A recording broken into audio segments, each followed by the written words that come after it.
आपको बताना है पृथ्वी के ऊपरी कोर और निचले कोर के मध्य अवस्थित असंबद्धता क्या कहलाती है? फटाफट से बताइए।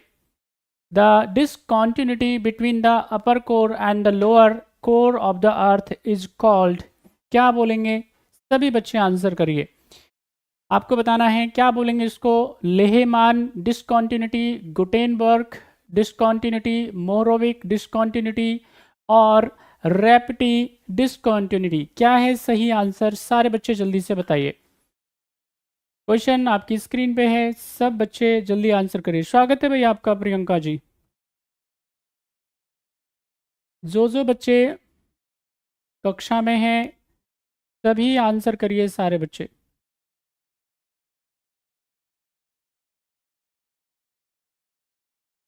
और सब बच्चे जवाब देंगे, कोई भी बैठा नहीं रहेगा। चलिए, अब जिन जिन बच्चों ने जवाब दे दिया है तो यहाँ पे हम लोग बात करते हैं किसके बारे में? हम बात करते हैं थोड़ा सा अर्थ के स्ट्रक्चर के बारे में, ठीक है कि नहीं? ये हो गई हमारी अर्थ। और यहाँ पे हम क्या कर देते हैं, अब इस अर्थ को क्या कर लेते हैं भाई, हम लोग थोड़ा थोड़ा कुछ हिस्सों में डिवाइड कर लेते हैं, बांट लेते हैं। बात समझ में आई? यहाँ पे हम क्या करेंगे, तो अब इसको क्या करेंगे, ये हमारे पास हम जो पढ़ रहे हैं, इसको जो देख रहे हैं आपको नज़र आ रहा होगा, इसको आप क्या मान लेते हैं? इसको मान लेते हैं आप क्रस्ट मान लेते हैं भाई, ठीक है कि नहीं? क्या मान लेते हैं इसको? क्रस्ट मान लेते हैं। सबको अच्छे से पता होना चाहिए इसके बारे में, ठीक है कि नहीं? यहाँ पे ये इसका क्या है, ये सेंटर है, तो इसको क्या मान लीजिए आप? इसको कोर मान लीजिए। ये क्या है, इसको बोलेंगे क्रस्ट, ठीक है कि नहीं? इसको बोलेंगे आप भू परपर्टी। क्या बोलेंगे आप इसको? क्रस्ट बोलेंगे या भू परपर्टी बोलेंगे। आप ऐसा कह सकते हैं, अपर लेयर बोल सकते हैं इसको अर्थ का, जिसपे हम खड़े हुए हैं, ये सब क्या है, इसी को क्रस्ट बोल रहे हैं। जिसपे हम क्या कर रहे हैं, खेती बाड़ी कर रहे हैं, ये सब क्या है, अपर लेयर है। और ये कहाँ तक जाएगी, हम बात करेंगे इसके बारे में, एक एक चीज बात करेंगे अच्छे से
सुन पा रहे हैं भैया? अब क्या मेरी आवाज आ रही है अभी सबको?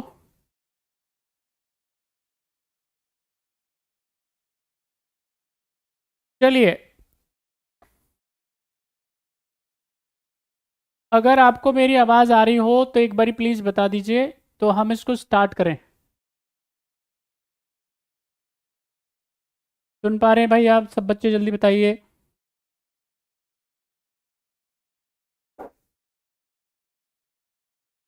तो देखिए, हम आपको बता रहे थे, हम आप सारे बच्चों को ये बता रहे थे, वापस से हम इसको रिपीट कर देते हैं।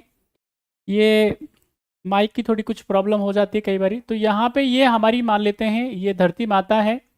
और हम इसको क्या करते हैं, थोड़ा कोशिश करते हैं आपको समझाने का। ये जो आप लेयर देख रहे हैं, इसको हम क्या बोलेंगे, अगर आपको स्पष्ट नज़र आ रहा हो तो इसको क्या बोलेंगे आप? इसको बोलते हैं आप ये अपर लेयर, जिस पे हम खड़े हुए हैं, जिस पे खेती बाड़ी करते हैं, घर मकान बनाते हैं। ये क्या है, यहाँ पे हम इसको क्या बोलेंगे? इसको बोलेंगे क्रस्ट। क्या बोलेंगे? हिंदी में बोलते हैं इसको भू परपर्टी, ठीक है कि नहीं? अब अलग अलग किताबों में क्या है, इसके बारे में अलग अलग इसकी डेप्थ दे करके रखी है, बट कई जगह पे इसको कुछ बताया गया है। तो ऑन एन एवरेज कितना मान के चलिए आप, लगभग इसको मान लीजिए 300 किलोमीटर के आसपास इसको मान लीजिए, कहीं पे 290, इस तरह से दे करके रखा हुआ है, ठीक है कि नहीं? तो यानी कि इसमें क्या होंगे, दो, एक तो इसके अंदर क्या होगा हम जिसको स्थल मंडल कहते हैं ना, आपने सुना होगा, जिसमें जिसको आपने कई बार पढ़ा होगा, डिस्कस किया होगा। एक तो बोलते हैं लिथोस्फेयर, लिथोस्फेयर जिसको क्या कहते हैं आप, भूमंडल कहते हैं ना, तो लिथोस्फेयर हो गया। यहाँ पे इसके, यहाँ पे जब हम बात करेंगे जस्ट नीचे, तो वो है एस्थेनोस्फेयर, एस्थेनोस्फेयर की बात करेंगे, तो यहाँ पे ये सब के सब इसके अंदर हैं। ओके, तो लगभग इतना मान के चलिए। अगर आप अंदर की तरफ जाते हैं यहाँ पे इसके बीच में, तो यहाँ पे एक थ्योरी, जो पुरानी थ्योरी चलती है, वो है स्याल, सीमा और नीफे, ठीक है कि नहीं। तो यहाँ पे जब हम बात करेंगे किसके बारे में, क्रस्ट के बारे में, तो सिलिकॉन और एल्यूमिनियम की मात्रा इसमें ज़्यादा होती है, सिलिकॉन और एल्यूमिनियम की मात्रा ज़्यादा होती है, स्याल बोल देते हैं। सीमा ये कहाँ पे पाई जाती है, सिलिकॉन और मैग्नीशियम बोलते हैं, ये मेंटल का पार्ट होता है इंपॉर्टेंट। निफे जो है वो किसका पार्ट होता है, कोर का पार्ट होता है। निकल और फेरम बोलते हैं, फेरस बोल देते हैं, लोहा बोल देते हैं आप, ठीक है। उसके बाद में आप अगर मेंटल की तरफ जाइएगा, यहाँ पे ये वाला, तो ये लगभग आप देखेंगे मेंटल के बारे में, तो ये कितना है, लगभग 2900 किलोमीटर के आसपास है। और इसके बाद में आपका ये चला आता है, इसको बोलते हैं कोर। तो ये कोर जो है, इसकी गहराई की बात करेंगे तो लगभग 6400 किलोमीटर के आसपास है। लगभग जरूर इस्तेमाल कर लीजिएगा, नहीं तो एक्यूरेसी होगी नहीं, फंस जाएंगे आप। तो लगभग कितना, 6400 किलोमीटर के आसपास की यहाँ पे हम लोग बात करते हैं। यहाँ पे कोर जो है, इसमें अगर हम बात करेंगे तो ये क्या है, आप इसको मान लीजिए कि यहाँ तक आप चले गए, ये आपको नजर आ रहा होगा, इसका मतलब ये रेडियस है अर्थ की, इसको क्या बोलेंगे, त्रिज्या बोलेंगे। तो अर्थ की जो रेडियस है, त्रिज्या है, वो उसका अगर हम गहराई बात करें तो वो कितनी, 6400 किलोमीटर है। बात समझ में आ रही है। तो यहाँ पे जब हम बात करेंगे किसके बारे में, पृथ्वी के कोर के बारे में, यानी अर्थ के अपर कोर के बारे में, और साथ ही साथ में निचले कोर के बारे में, तो अगर उसकी डिसकंटिन्यूटी की बात करेंगे तो उसको बोलते हैं लेहमान डिसकंटिन्यूटी।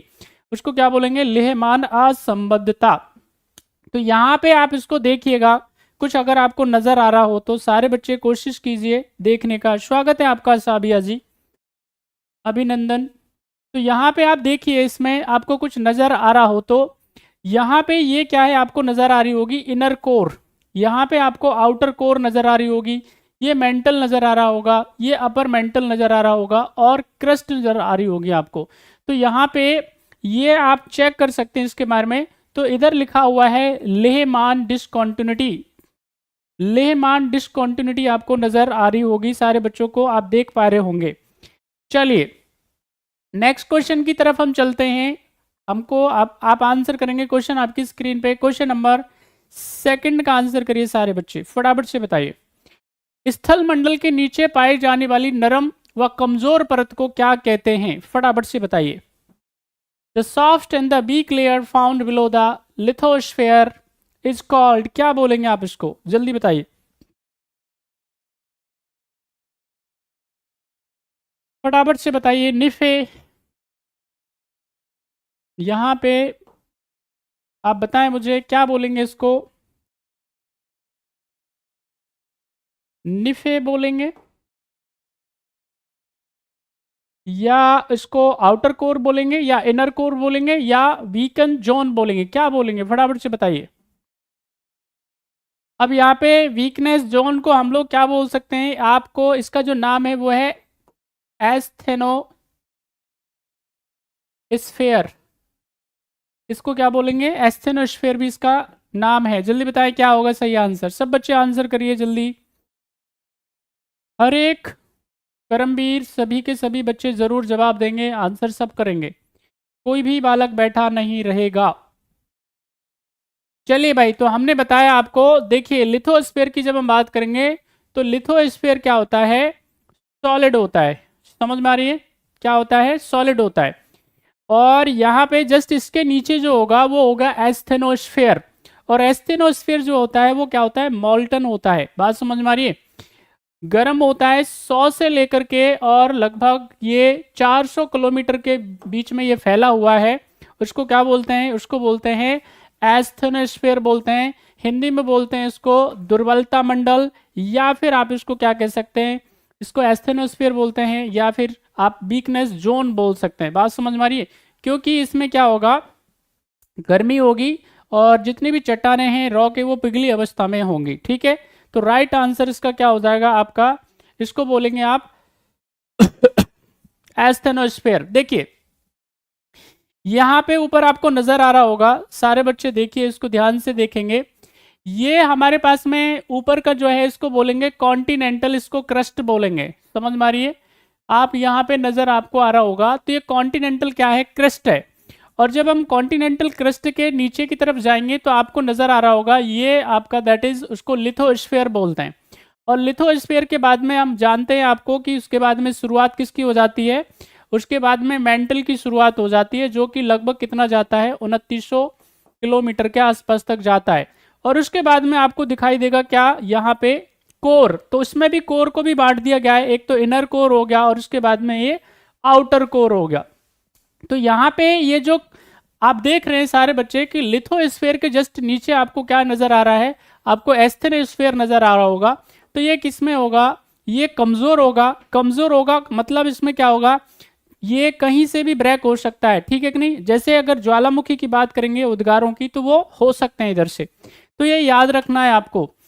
अपर यहाँ पे जब हम बात करेंगे किसके बारे में, ये देख लीजिए आप, आपको नजर आ रहा होगा लिथोस्फीयर के जस्ट नीचे क्या है आपको नजर आ रहा होगा, उसको क्या बोलते हैं आप, एस्थेनोस्फीयर बोलते हैं।